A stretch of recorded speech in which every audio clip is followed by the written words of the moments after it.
You cannot keep chasing someone or wanting them even and hoping that just because of that want or that chase that they're going to end up changing their ways and end up giving you something in reciprocation to how you feel. That's not how it works. And if it does work like that with you or in a case before, that's not authentic most times. So you really want to have yourself dealing with somebody that either cares or just simply care about yourself and lock in with yourself. You got to understand, when you build yourself, you are building yourself to know that the person that's going to be for you and you're going to match with is going to come along. Never to chase or never to be like, well, I need to go and find this person. Like, they're going to be out here, so let me go search. You don't have to do all of that. You just have to put yourself in position to, and that looks like your lifestyle goals that you have, plans that you focus on and you stay disciplined to, and then opportunities and environments that you should be in that will help you. So that could look like maybe social settings, social events. It could be looking like you're on dating apps. It could be looking like you're going to functions and areas that there's going to be openness to other people, right? So if you are looking to be dating or you want a significant other, okay, cool if that's the case, but don't be desperate where you have to do whatever it takes to have somebody, because you can't be alone, or you can't find yourself being in your own world, being in your own bubble and feeling fully satisfied. But you want to fulfill the void with somebody there, and realistically, more often than not, you're not actually fulfilling the void. You're actually finding yourself having this person be a temporary placeholder for feelings or things that you have to discover about yourself. It's not even a placeholder for somebody that's right for you to come in your life, but just areas in your life that you don't actually face.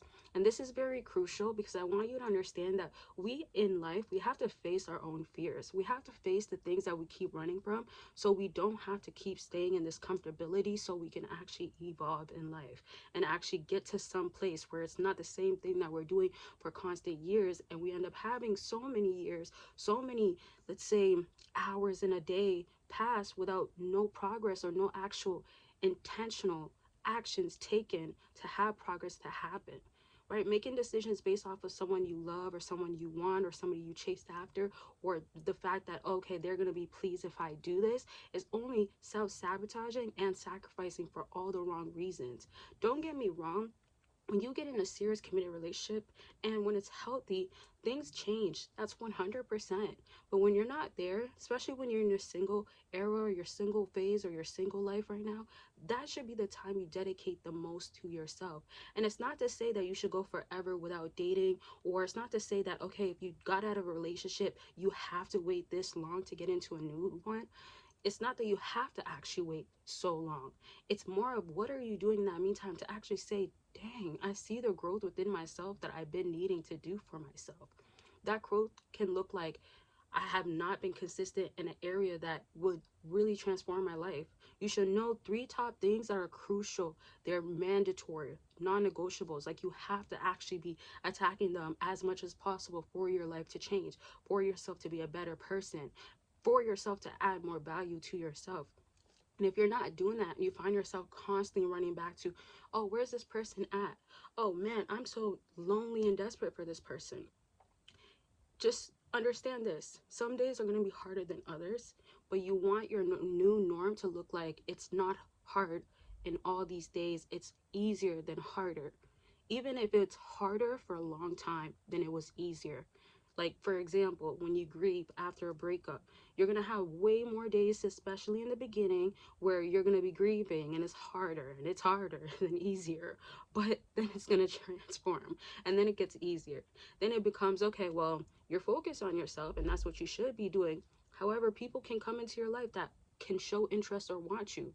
Now, it's a matter of, if you even find yourself jumping into a relationship or wanting someone, does that take yourself away from all the work that you've been putting in? And this is how I want to conclude this video. Actually, let me say this before I conclude. I actually started a new podcast, and I'm getting used to like announcing it because it's literally just new, and it's called Your Safe Place. If you go ahead and subscribe, you're gonna feel an environment where it is a safe place. It's gonna be a lot of openness, vulnerability, emotional atmosphere, just so much of that. But I want it to be, again, like community based. Like my Patreon that I have, it is community based, but it's more about like my life updates and like opening up about like my personal story. But with my new podcast, I want it to be very much like everybody's really involved. I want to talk about stories of people and things that they've been through and give examples that are more detailed. And yeah, so I'm just so excited. But yes, you can subscribe by clicking the link down below. And for everybody that does, thank you so much. And I will announce which day that the first drop will be. I wanted it to be this Sunday. It was going to be this Sunday, but I'm thinking about maybe next Sunday, because I don't know if I'm going to make changes or anything like that. Sometimes I like to sit on something a little bit longer, and that's something I'm working on anyways. So we'll see, but you'll see the announcements. And one other thing before we conclude is, if you book your consultation, of course we get on the line, talk about what's going on with you, whatever areas you want to work on. It's there to help you self-improve and get the results that you are desiring, of course. And there's so many other things on my website, and links are all down below for everything. So the conclusion is, you have to also know that so many people end up getting in a relationship or dedicating their life to finding love or chasing love, and they lose it all after they built it all.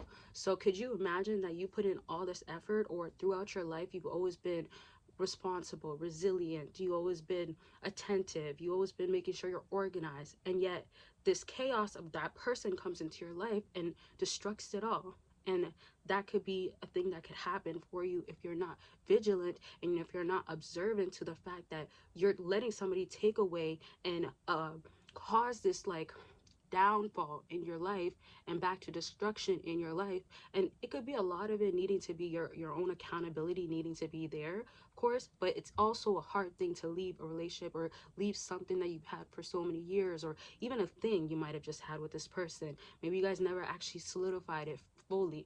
Maybe they could be your child's father, or your child's mother.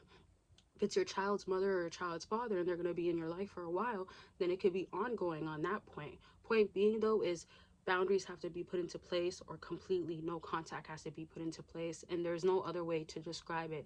If it's not happening that way, you are going to end up finding yourself literally just going downhill.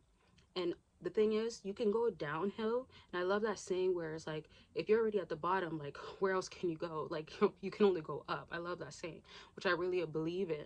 So if you can only go up from your downhill, you do have to understand, the sooner that you find yourself going up is the better for you, because that's what you need. You need to find ASAPness when it comes back to getting your life together, getting your life together, getting yourself on the right set path that you need to have, so you can have back that fullness, or that peace, or that sense of organization and alignment, or something that's right direction at least. And it's a start of, okay, there's hopefulness that I could bring into place, or I don't have to worry about, I'm gonna keep running back to something that's not serving me any longer. Okay, that's it for this video. I love y'all. Make sure you're taking care of yourselves, and I'll talk to y'all very much soon. Bye y'all.